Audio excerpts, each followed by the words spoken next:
I did my book talk on Dear John. The book mostly took place in Wilmington, North Carolina, and it was a story about the protagonist, who was John, and the antagonist, which was Savannah. The two of them quickly fell in love, and this is the story about their journey. A few more important characters from the story are Tim, who is Savannah's longtime friend who helps build all the Habitat for Humanity houses. Tim is also He was always there to look after Savannah and take care of her. The other important character is John's dad. For years, John could never connect with his dad unless it was about coins, and eventually John grew out of coins and therefore drifting them farther from his dad. It takes years for John to understand his dad and how his brain works due to his autism. And now for the intro. Obviously, the title of the book I did was Dear John. The author was Nicholas Sparks. It is a romance novel. It was published in 2007. A similar book would be The Notebook, which is also written by Nicholas Sparks, and it's basically kind of the same story but told in a different perspective. And I would give this an 8 out of 10. And I would recommend this to high schoolers and older, just about anyone, because in my opinion it was a very good book. It was very easy to read, and it was very interesting throughout the whole thing. And so for the first thing we have is the exposition. John is a 23-year-old in the Army who goes home on leave, where he lives in Wilmington, North Carolina, with his father.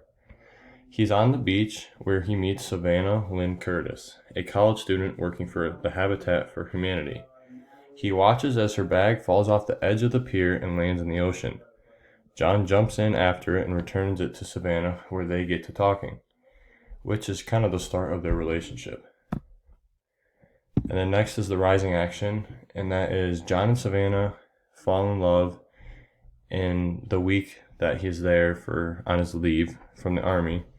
And John has to go to war, and he leaves Savannah with the vow to come back and marry her. They communicate by writing letters and phone calls, trying to sustain the relationship they had in the short time they were together.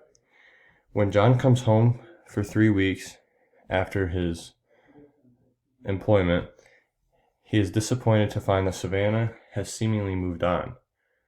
When 9/11 occurs, John is forced to re-enlist and leave Savannah waiting for him yet again. Now it could bring us to the climax, which Savannah's letters that she would send him, it started out as almost weekly. They started to dwindle off, and they just became more and more distant from each other. And John was obviously aware that something is changing. But then the last letter arrives, and John is crushed with the fact that Savannah has fallen in love with another man. John is instantly heartbroken and runs into his quarters to find all the letters that he has saved from Savannah, and he burns everything. He suspected something was coming, but nothing could have prepared him for this.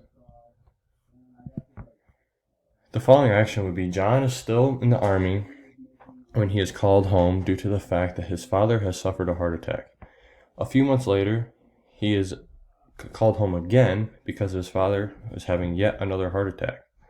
After seeing how ill his father has gotten, he decides to put him into an assisted living facility, which was extremely hard because the home was his father's whole life and just about the only thing he had left.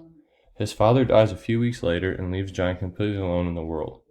John is left heartbroken yet again, but this time he's not only heartbroken, he's alone. So when John has to go back home for his father's funeral, he decides to take this opportunity to visit Savannah and her new husband.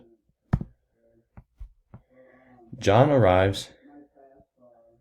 So now we're at the resolution. When John visits Savannah, he finds out that the man Savannah is married to is Tim, an old family friend.